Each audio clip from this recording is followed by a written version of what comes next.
하나님 말씀은 사무엘상 4장 5절부터 21절입니다.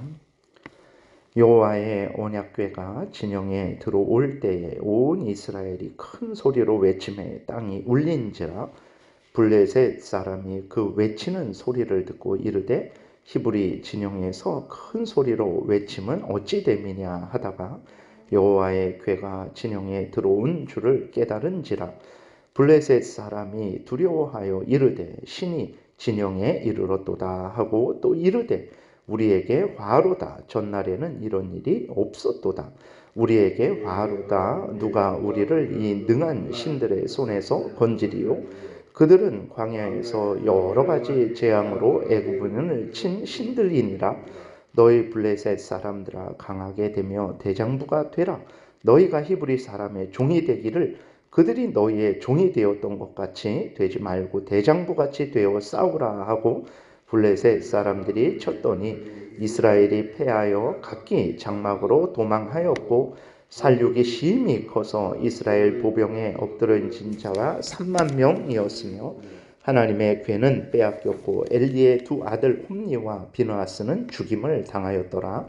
당일에 어떤 베냐민 사람이 진영에서 달려나와 자기의 옷을 찢고 자기의 머리에 티끌을 덮어 쓰고 실로에 이르니라. 그가 이를 때는 엘리가 길 옆에 자기의 의자에 앉아 기다리며 그의 마음이 하나님의 궤로 말미암아 떨릴 즈음이라. 그 사람이 성읍에 들어오매 알림에 온 성읍이 부르짖는지라 엘리가 그 부르짖는 소리를 듣고 이르되 이 떠드는 소리는 어찌 됨이냐. 그 사람이 빨리 가서 엘리에게 말하니 그때 엘리의 나이가 98세라. 그의 눈이 어두워서 보지 못하더라. 그 사람이 엘리에게 말하되 나는 진중에서 나온 자라. 내가 오늘 진중에서 도망하여 왔나이다. 엘리가 이르되 내 아들아 일이 어떻게 되었느냐. 소식을 전하는 자가 대답하여 이르되 이스라엘이 블레셋 사람들 앞에서 도망하였고 백성 중에는 큰 살육이 있었고 당신의 두 아들 홈니와 비느하스도 죽임을 당하였고 하나님의 궤는 빼앗겼나이다. 하나님의 궤를 말할 때에 엘리가 자기 의자에서 뒤로 넘어져 문 곁에 서서 목이 부러져 죽었으니 나이가 많고 비대한 까닭이라. 그가 이스라엘의 사사가 된 지 40년 되었더라. 그의 며느리인 비느하스의 아내가 임신하여 해산 때가 가까웠더니 하나님의 궤를 빼앗긴 것과 그의 시아버지와 남편이 죽은 소식을 듣고 갑자기 아파서 몸을 굽으려 해산하고 죽어갈 때에 곁에 서 있던 여인들이 그에게 이르되 두려워하지 말라. 내가 아들을 낳았다 하되 그가 대답하지도 아니하며 관념하지도 아니하고 이르기를 영광이 이스라엘에서 떠났다 하고 아이 이름을 이가봇이라 하였으니 하나님의 궤가 빼앗겼고 그의 시아버지와 남편이 죽었기 때문이며 또 이르기를 하나님의 궤를 빼앗겼으므로 영광이 이스라엘에서 떠났다 하였더라. 아멘. 기도드리겠습니다. 살아계신 하나님 아버지 감사합니다. 이 시간 하나님의 말씀을 전하고 듣습니다. 성령께서 역사하셔서 우리를 향한 하나님의 뜻을 잘 깨달아 알게 도우시고 또 하나님의 알려주시는 대로 잘 믿고 따르게 도우소서. 감사드리고 예수 그리스도의 이름으로 기도드렸습니다. 아멘. 이제 어제 잠깐 말씀드렸던 것은 이제 이스라엘 백성들은 하나님을 살아계신 하나님으로 자신들을 주관하시고 다스리시는 하나님으로 믿고 의지하지 않았던 것입니다. 그들은 날마다 아침마다 저녁마다 하나님 앞에 제사를 드렸고 안식일마다 제사를 드렸고 또 절기마다 하나님 앞에 제사를 드렸어요. 그런데 그 모든 것들은 형식적이었죠. 그러니까 그 제사를 드리는 것을 통해서 살아계신 하나님을 경외하고 의지하고 하나님을 사랑하고 하나님의 명령을 따라서 살아가는 하나님과 이스라엘 백성들이 제사 드리는 것을 통해서 교제하는 이제 그러한 신앙생활을 했어야 되는데 그들은 제사를 드리면서 하나님을 보지 않았던 거죠. 그들은 그냥 제사만 드린 거예요. 그러니까 마치 오늘날 우리가 예배를 드리면서 하나님의 말씀을 들으면서 기도를 하면서 찬송을 하면서 우리는 하나님을 생각을 하는 거죠. 하나님을 생각하고 하나님을 경외하고 보이지 않는 하나님을 보는 것 같이 우리의 찬송을 들으시는 하나님, 기도를 들으시는 하나님, 그리고 또 우리의 찬송과 기도를 들으시고 또 우리에게 은혜를 내려주시는 하나님, 그래서 우리의 마음을 평안케 하시고 우리의 어려운 것들을 또 해결해 주시기도 하시고 또 우리를 인도하시는 하나님, 우리를 사랑하시는 하나님. 그러니까 우리가 이렇게 예배를 공적으로 예배를 드리고 또 사적으로 예배를 드리고 기도하면서 하나님과 그렇게 인격적인 교제를 하는 거죠. 그러니까 기도를 통해서 하나님과 교제하는 것이고 찬송을 통해서 하나님과 교제하는 것이고 이렇게 말씀 전하고 듣는 것을 통해서 이제 우리끼리만 있지만 그러나 우리가 하나님 앞에서 서 있고 하나님이 우리에게 이 성경 말씀을 통해서 말씀하여 주시는 것으로 우리는 듣고 그 말씀을 듣고 우리는 하나님을 이렇게 향하게 되는 거죠. 이것이 하나님이 우리에게 원하시는 그러한 믿음의 교제죠. 그리고 이스라엘 백성들에게도 이것을 요구하셨던 거예요. 그런데 그들은 하나님을 보지 않았던 거죠. 그러니까 제사를 드리기만 한 거예요. 제사를 드리면서 하나님을 보지 않았던 것이죠. 그래서 어제도 말씀을 드렸지만 이제 그들이 이스라엘 백성들이 블레셋에서 첫 번에 패했을 때 4천 명이 죽었을 때 왜 우리가 이렇게 패했을까? 블레셋 사람들은 할례받지도 않은 이방인이고, 그러니까 하나님의 백성들도 아니고 버림받은 자들이고 자기들은 하나님의 백성이고 하나님의 은혜를 받는 자들인데 왜 우리가 패했을까? 그렇게 고민을 하고 그들이 내린 결론은 무엇입니까? 법궤가 없어서 그렇다 그랬어요. 그러니까 우리가 하나님 앞에 서지 않아서 그렇다. 아니면 하나님의 은혜가 없어서 그렇다. 그러면 우리가 하나님 앞에 서자. 하나님 앞에 나아가자. 하나님을 의지하자. 그리고 하나님께 은혜를 간구하자. 하나님의 도움을 간구하자. 그래서 하나님을 의지해야 됐었는데 법궤를 의지하지 한 것이죠. 그 법궤가 하나님의 그 십계명 두 돌판이 들어 있고 그 위가 하나님이 은혜 베푸시는 곳, 하나님이 죄를 용서하시는 곳이라서 하나님이 임재하시는 그러한 상징의 곳이지만 그것은 하나님이 그렇게 사용하실 때 존귀한 것이고 또 그러한 은혜를 나타내는 것이지 하나님이 안 계신데 법궤 자체는 나무 상자일 뿐이라는 것을 그들은 잊어버렸던 것이죠. 근데 그들은 하나님을 의지하지 않고 법궤를 의지한 거예요. 그것이 우상 숭배입니다. 하나님 외에 다른 것을 더 능력 있게 생각하고 다른 것을 하나님처럼 의지하는 것, 다른 것이 나를 지켜주고 도와줄 것처럼 생각하는 것. 물론 우리가 가족 간에도 그러한 긴밀한 의지와 또 협력과 또 위로가 있죠. 그런 것들을 무시하는 게 아니라 가족을 당연히 의지해야죠. 성도들이 서로 의지해야 되죠. 여기서는 그렇게 사람을 그렇게 그런 의지도 하지 말라라는 게 아니라 하나님처럼 의지하지 말라라는 거예요. 하나님처럼 의지하면 안 되는데 이스라엘 백성들은 그 법궤를 하나님처럼 의지했던 거예요. 그래서 이스라엘 백성들 전체가 그랬습니다. 그래서 그 법궤가 오늘 본문에 보게 되니까 그 법궤가 언약궤가 이스라엘 백성들 진영으로 들어왔을 때 이스라엘 백성들이 소리를 쳤는데 어느 정도로 소리를 쳤냐면 땅이 울릴 정도로 소리를 쳤다라는 거예요. 그러니까 그 당시 이스라엘 백성들도 이제 법궤가 들어왔으니까 당연히 하나님이 들어왔겠다. 예를 들어서 저 목사님이 오셨으니까 당연히 하나님이 오셨겠다. 말도 안 되는 것입니다. 목사님이 온다고 해서 하나님이 같이 오는 거 아닙니다. 근데 이스라엘 백성들은 법궤가 왔으니까 하나님도 따라왔겠다. 그래서 우리를 도와주시겠다. 법궤를 절대적으로 의지했던 거죠. 그것이 우상 숭배였던 것입니다. 그러니까 이스라엘 백성들은 그 당시에 엘리하고 엘리의 아들들만 범죄한 것이 아니라 이스라엘 백성들도 그런 형식적인 신앙에 물들어 있었던 거예요. 그래서 엘리와 엘리 제사장과 엘리의 아들들의 제사장 두 홈리와 비느하스가 그런 식으로 이제 성막에서 제사를 드리는 거죠.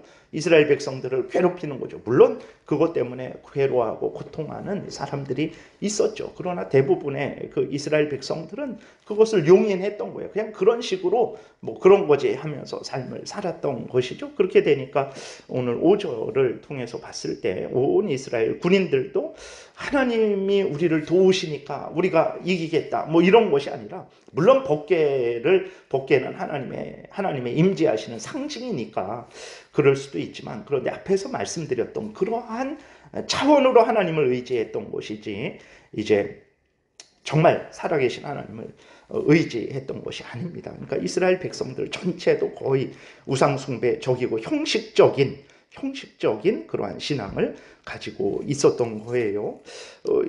그런데 이를 보고 이제 어떻게 합니까? 6절부터 보게 되면 블레셋 사람들이 놀라워하죠. 두려워하죠. 갑자기 분위기가 이제 역전이 되는 거죠. 4천 명이 죽어서 이제는 블레셋이 승리할 그런 기세로 가다가 법궤가 들어오게 되니까 이스라엘 백성들이 소리를 지르는데 땅이 울릴 정도로 소리를 그렇게 지르게 되니까 이제 블레셋 사람들이 두려워합니다. 그리고 어떻게 합니까? 블레셋 사람들이 이제 죽기를 각오하고 싸우기로 결심을 해요. 근데 여기에서 이렇게 말하는 것을 보니까 블레셋 사람들이 9절에서 이렇게 말합니다. 너희 블레셋 사람들아, 강하게 되며 대장부가 되라. 너희가 히브리 사람의 종이 되기를 그들이 너희의 종이 되었던 것 같이 되지 말고 대장부같이 되어 싸우라. 무슨 말이냐면, 지금 싸워서 지면 우리가 히브리 사람의 종이 된다. 히브리 사람이 우리 종이 되는 것처럼 우리가 히브리 사람의 종이 되는 게 좋으냐? 너희들 목숨을 걸고 싸워서 히브리 사람의 종이 되지 말라. 히브리 사람이 지금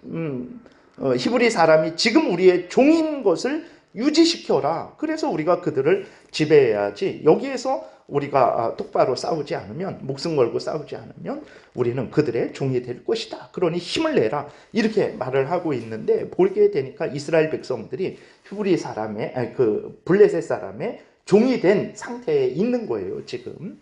그리고 또 이제 이 블레셋 사람들이 말을 하는 것을 보게 되니까 그들이 뭐라고 이렇게 말을 합니까?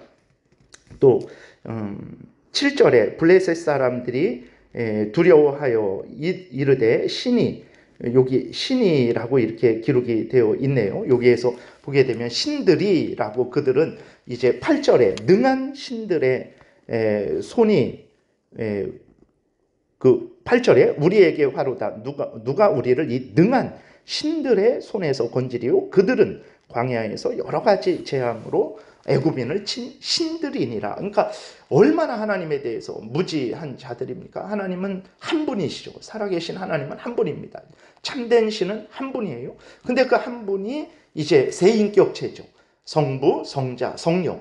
그럼 세인격체니까 세 분 아니냐? 아닙니다. 한 분이에요. 그래서 하나님은 한 분, 삼위일체 하나님이신데, 블레셋 사람들은 이제 하나님을 세 신들로 보는 거죠. 그러니까 완전히 하나님에 대해서 무지한 사람입니다. 근데 결과는 어떻게 됩니까? 전쟁이 났는데 10절에 보게 되니까 이스라엘 군인 3만이 죽었어요. 그리고 여호와의 궤도 빼앗기게 되었습니다. 홈니와 비느하스도 죽었어요. 어떻게 이런 일이 일어나는 것이겠습니까? 하나님의 백성입니다. 이스라엘 백성들 안에 법궤가 있었는데도 이스라엘 백성들이 패했어요. 이방인일지라도 목숨을 걸고 싸우면 이스라엘 백성들, 하나님의 백성들을 이길 수 있는 것입니까? 절대 그러지 않습니다. 전쟁은 하나님의 손에 있는 것입니다. 하나님께서 모든 시작과 진행과 승패를 좌우하시는 거예요. 근데 어떻게 이스라엘이 지고 블레셋이 이겼을까?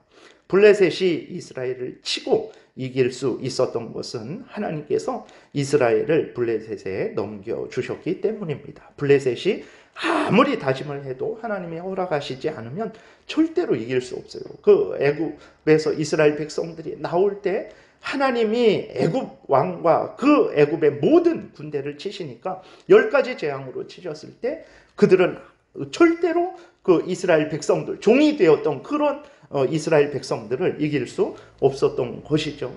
블레셋이 이스라엘을 이길 수 있었던 것은 이스라엘을 하나님이 넘겨주셨기 때문에 그렇습니다. 블레셋이 아무리 다짐을 해도 하나님이 허락하시지 않으면 절대로 이길 수 없는 것입니다. 왜 하나님이 그럼 이스라엘 백성들을 넘겨주셨습니까? 앞에서 말씀드린 대로 이스라엘의 형식적인 신앙, 우상 숭배적인 신앙, 그리고 엘리 제사장과 그 아들들의 죄악에 대해서 형벌하시기 위해서 블레셋에 이스라엘을 넘겨주셨던 것입니다. 그러니까 이 전쟁을 통해서 하나님은 하나님의 뜻을 이루신 거죠. 그래서 이제 3장에서 하나님이 예언하신 대로, 그래서 사무엘을 통해서 이제 11절에 보게 되니까 여호와께서 사무엘에게 이르시되 보라 내가 이스라엘 중에 한 일을 행하리니 그것을 듣는 자마다 두 귀가 울리리라 라고, 아주 그 너무나 분명한 하나님의 심판이구나, 이 두려운 심판이구나를 깨닫게 하신다 그러셨는데, 이 전쟁을 통해서 이제 하나님의 그 예언이 이제 성취된 것이죠. 그래서 이제 이 전쟁으로 인해서 이 소식을 듣고 엘리도 그렇고 또 엘리의 며느리 비나스의 아내도 이제 아기를 낳다가 죽게 되는 그러한 아주 비참한 그러한 일이 발생하는 것입니다. 참된 신앙은 하나님을 믿는 것입니다. 우리가 늘 잊지 말아야 됩니다. 피조물을 의지하고 그것에 근거하는 것이 아닙니다. 피조물을 의지할 때, 인간이 인간을 의지할 때는 인간이 인간으로서 의지하면 됩니다. 같은 인간으로서, 피조물로서, 죄인으로서, 무지하고 무능한 자로서 서로 협력하고 하나님 은혜 안에서 서로 사랑하고 서로 의지하고 이러고는 얼마든지 가능한 거죠. 그런데 마치 인간을 하나님처럼, 하나님과 인간 사이에 중보자처럼 절대 그렇게 그 이상으로 생각해서는 안 되는 것입니다. 모든 것들은 하나님이 만드신 피조물이고 하나님을 드러내는 것들입니다. 그러므로 우리 그리스도인들은 그 존재가 어떤 것이든 하나님 외에 천사든 인간이든 어떤 단체 모임이든 어떤 국가든 어떤 물질이든 무엇이든 간에 하나님처럼 피조물 이상으로 생각해서 그것을 의지해서는 안 되는 것입니다. 이런 일이 많아요. 그래서 예를 들어서 이렇게 어떤 교회에 이렇게 다니시다가 다른 천주교로 가신 분이 계신데 왜 그 천주교로 이렇게 예전에 하셨던 분이 가셨는데 왜 가셨냐 그랬을 때 그 천주교는 모임이 잘 돼 있대요. 그러니까 어떤 그 결혼이라든지 장례라든지 특별히 장례나 이런 것들에 대해서 처음부터 끝까지 이렇게 잘해 준다라는 거예요. 그러니까 그러한 모임의 그러한 제도와 혜택이 자기에게는 더 중요했던 거죠. 그것을 의지하는 거예요. 하나님의 도우심이 있을 때, 어떤 때 경우는 풍성하게, 아니면 어떤 때는 사람들 눈에 봤을 때 초라하게 그런 일을 하나님이 이렇게 인도해 주실 수 있죠. 근데 그것은 큰 의미가 없는 것입니다. 그런데도 그러한 것들을 소중하게 생각하게 되니까 어떤 단체나 모임이 하나님보다도 더 대단하게 보이는 것이죠. 그래서 천주교로 옮겨 가신 거예요. 그러니까 우리가 정말 주의해야 됩니다. 그러니까 무엇이든 간에 그것이 어떤 우리에게 혜택이 있을지라도 절대로 이제 하나님과 멀어진다든지 하나님을 덜 의지하는 그러한 시작이 된다면 그것은 우리로 하여금 하나님과 멀어지게 하는 사탄의 유혹이고, 우리의 어리석은 그러한 우상숭배이고, 그것이 바로 형식적인 신앙임을 드러내는 것이라는 것을 기억하고 속히 하나님 앞에 회개하고 돌이켜야 되는 것입니다. 이스라엘이 패한 소식이 이제 엘리에게 전해졌어요. 엘리가 98세였습니다.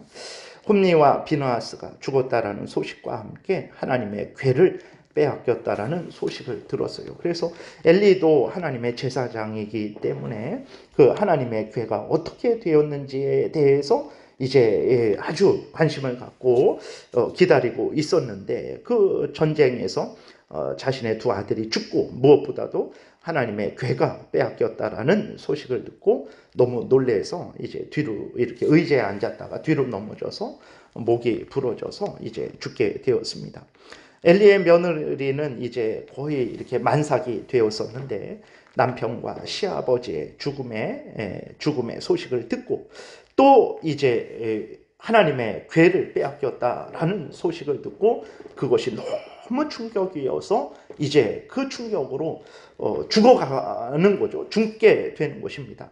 죽으면서 이제 아기를 낳아요. 아기를 낳는데 아들을 낳습니다. 그 아들을 낳았다라는 게 얼마나 큰 복입니까? 근데 그 며느리는 아들을 낳았다, 아들을 걱정하지 말아라, 이제 아들 다 낳았다라고 하는데도 거기에 대해서 아무런 그 기쁨을 갖지도 않습니다. 내가 죽기 때문에 내가 죽는데 아들이 뭔 상관이에요? 이런 게 아니고 하나님의 영광이 떠났구나. 하나님이 3장 11절에서 3장에서 사무엘을 통해서 2장에서 또 하나님의 사람을 통해서 하나님이 그렇게 경고하셨던 그 하나님의 진노가 이제 이루어졌구나. 그래서 하나님의 영광이 떠났구나 라는 것을 그 며느리가 깨달아 하는 거예요. 아들을 낳는 게 무슨 의미가 있습니까?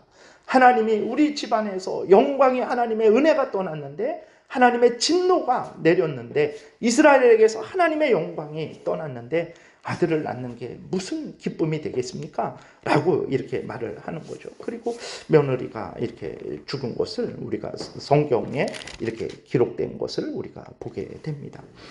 다시 한번 정말 가장 소중한 것이 무엇일까?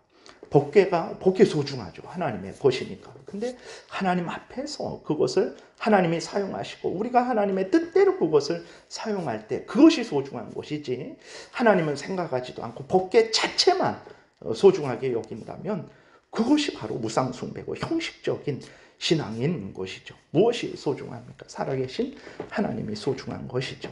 모든 것들을 통해서 좋은 복을 통해서 또 복을 통해서 그 복을 주신 하나님을 경외해야 되고 어렵고 힘든 일이 있다면 그 어렵고 힘든 일을 통해서 그 상황을 허락하시고 또 그 상황을 해결하실 하나님을 의지하고 경외하고 은혜를 구해서 또 은혜를 받아서 그 어렵고 힘든 아니면 그 큰 무섭고 참 두려운 질병을 이겨내는 것 그리고 혹시라도 그 질병이 낫지 않을지라도 그 가운데에서 하나님 앞에 바로 서게 되고 하나님을 의지하게 되는 것 이것이 중요한 것이라는 것을 우리는 늘 잊지를 말아야 됩니다. 모든 것들은 하나님을 드러내는 수단들이죠. 하나님이 우리를 인도하시는 수단들이고 도구들입니다. 그 수단이고 도구들을 절대로 이렇게 하나님처럼 절대적인 것으로 의지해서는 안 되고 그 모든 수단과 도구들을 통해서 우리들을 인도하시는 우리들을 구원하시는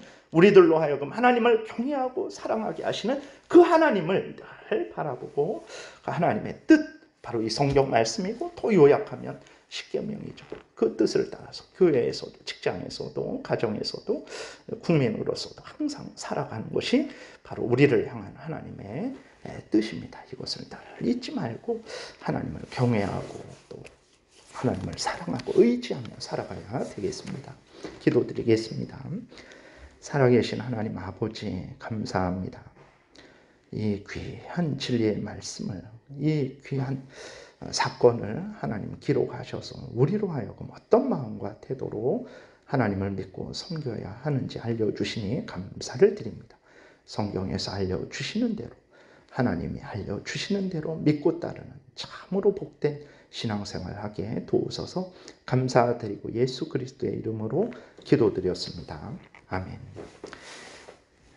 하늘에 계신 우리 아버지여 이름이 거룩히 여김을 받으